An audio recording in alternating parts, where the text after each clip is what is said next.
Hey guys, what's up? Hope everybody's having a good day today, and thanks once again for tuning back into the channel. I really appreciate everybody taking a few minutes out of their day to watch the videos I put on. I know you guys are busy, don't have to do that, but thank you very much for doing that. Much appreciated. And also, if you guys aren't subscribed to the channel, I'd like to invite you to do so. If you guys like the content I'm putting out here, it really helps out everything that we're doing here. Great way to support the channel. So what I wanted to do today is as last year, I did sort of a state of the sport, state of the union sort of for the sport of bass fishing. And I sort of wanted to take some time and do that again. It's been a long time, and you know, I think makes for a good discussion. There's a lot to talk about here, and I'll just sort of go through it a little bit off the top of my head and sort of give you a few thoughts of mine. And I'd like to hear some thoughts you guys may have too. So first of all, the first thing that comes to my mind as far as when we're talking about the state of bass fishing, tournament fishing, whatever, it's like I get the feeling that everything is just sort of on course right now. We've been through a lot of turmoil the last 10 years as far as changes in the sport. You know, bass was struggling back in the early 2000s. They really, done a good job taking off with the Elite Series. You know, FLW was at the top of their game 20 years ago when they went down the tubes. MLF bottomed out, trying to sort of resuscitate that a little bit. And there's some other additional options for anglers to fish. Talk about the bass fishing industry a little bit. There's just a lot to go with it. So anyway, I'm going to start out with the tournament organization, sort of give my overview, I think, what's going on. Start out with Bassmaster.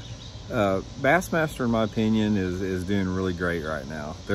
They've got everything pretty much in line how they want to do it. The Elite Series is going good. Bassmaster Opens is going good. All of their additional kayak, high school, college stuff is pretty strong. The overall thing about bass that just keeps on trucking is the fact that everybody loves the Bassmaster Classic, and everybody wants to be in the Bassmaster Classic, and they've done a great job over the years maintaining that prestige and that sort of that mystique around the Classic. And that's why you have 200 plus anglers competing in all these Bassmaster Opens that are just basically just money pits. I mean, you can't win any money in them. You're going to lose money in them. 95% of the people that fish them are going to lose money in them. But they're packed every tournament, not only just with all the regional and local guns, but touring pros, MLF pros, just hammers. Bassmaster Opens is the toughest circuit in the country to fish, bar none.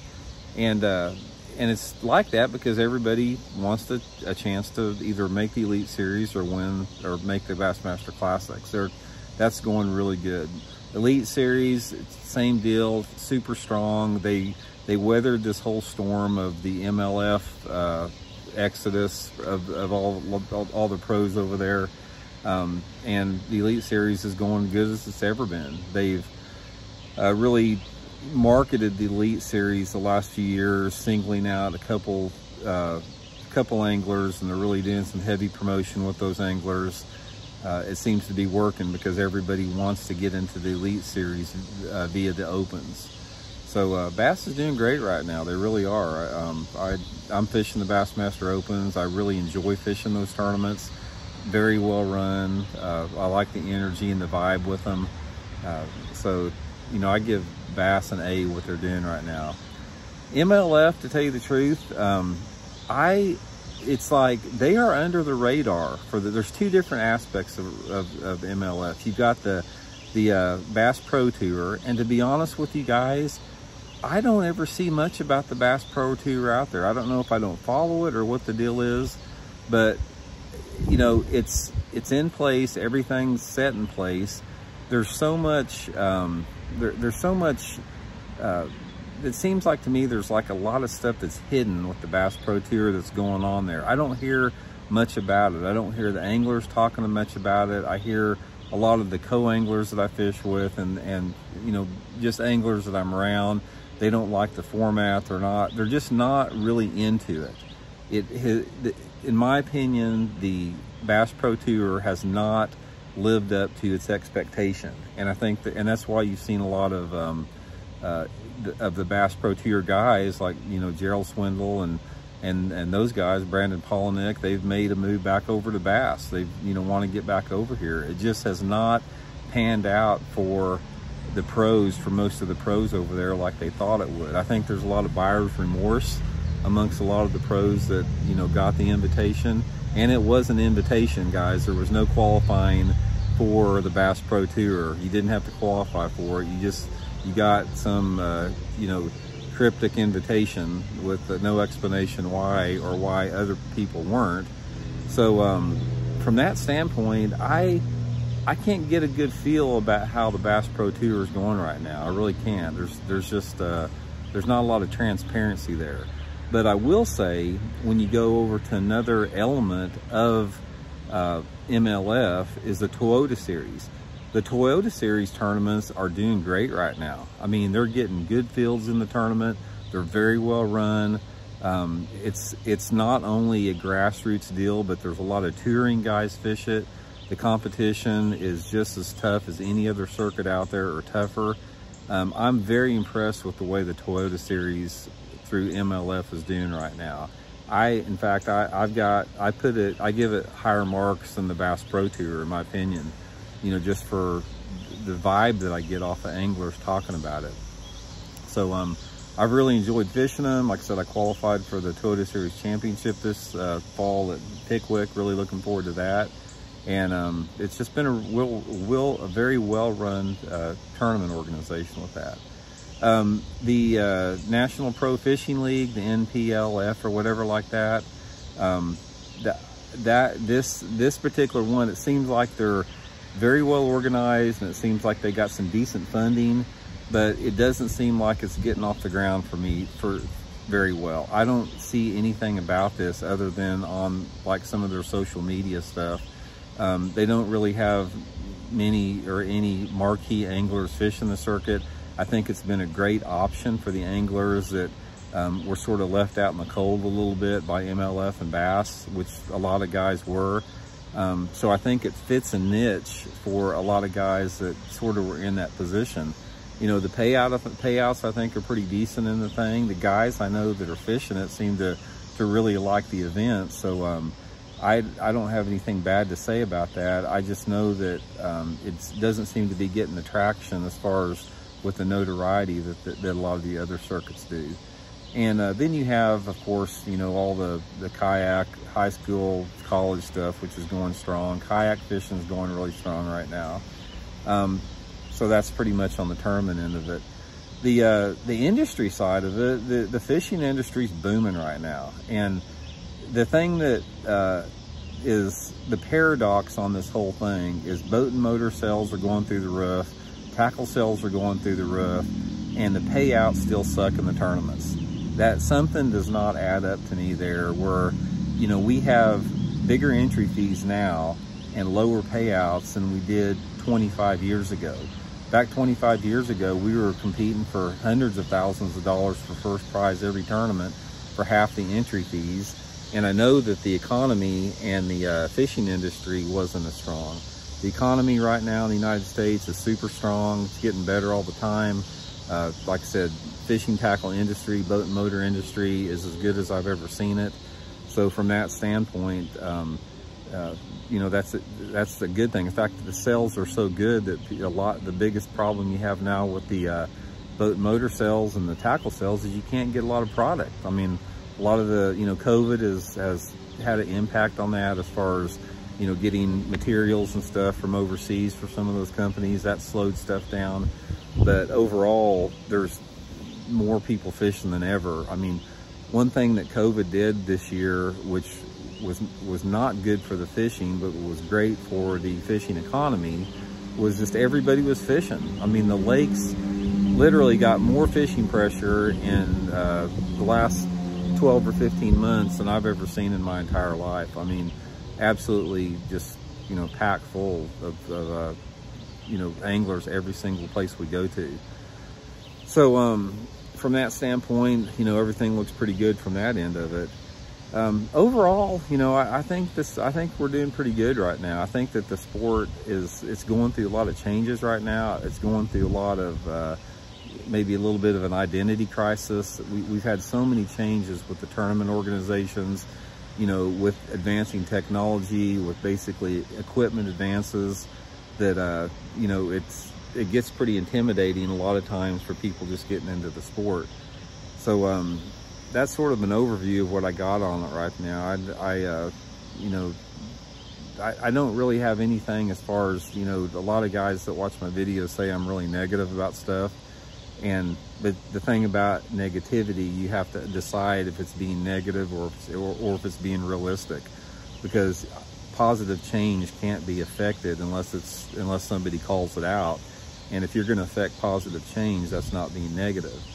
So in analyzing this whole particular thing, I mean, there's little things that can be tweaked and done and, you know, changed and that type of stuff. But overall, it's doing pretty good. I still think that we have,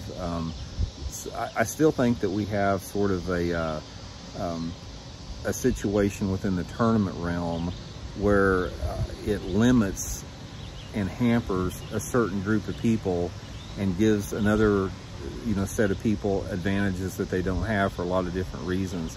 I don't think we have a level playing field as far as equal opportunities in tour level fishing. You know, it's not the same on the grassroots level, but I think on the tour level fishing, one thing I will say about it is I think it's more difficult now than ever for a young angler to come up to be a professional angler unless you have money.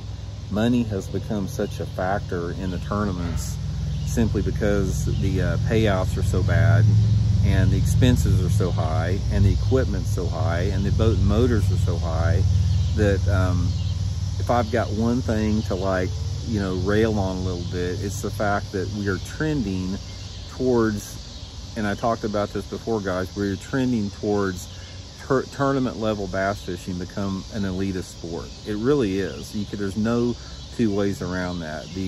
I'm not talking about the BFLs or grassroots club tournaments or buddy tournaments. I'm talking about at the tour level. It has become an elitist sport because you simply cannot start in the sport like I did 30 years ago with no money today. You can't do it. It's not set up the same for that. And that's one thing, if I had to change that, I would definitely, you know, look into changing that. But overall, that's sort of my vibe for the overall industry is the way it's going right now. Another aspect, one thing I'll leave you guys with too, is you can't overlook the social media part of it. You know, social media has drastically changed this particular sport over the past 5 years, in particular, past 3 years really. You know, the entire marketing thing has changed. Tournament pros simply don't have their value anymore on performance only. If they don't have a strong social media presence, they're just not as valuable to their sponsors. That's just the reality of it. You know, if you've got some kid with a big YouTube following that nobody's ever heard of, they bring more value to a company than Hank Charity that would just won the Bassmaster Classic, or, you know, somebody that just won, you know, the MLF Redcrest or whatever that is. You simply can't reach as many people through tournament performance as you can social media. And that's just a phenomenon that's happened over the past 5 years or so. That's something that a lot of people are having a hard time dealing with that. But that's just the reality of it. That's just the way it's going, and it's not going to go back the other way. It's just not. Things are changing, and hey, that's the whole thing, guys. Life has changed. Bass fishing is always going to be changing. You know, whether we like it or not. I think what we can do is we can help steer those changes towards a more positive end.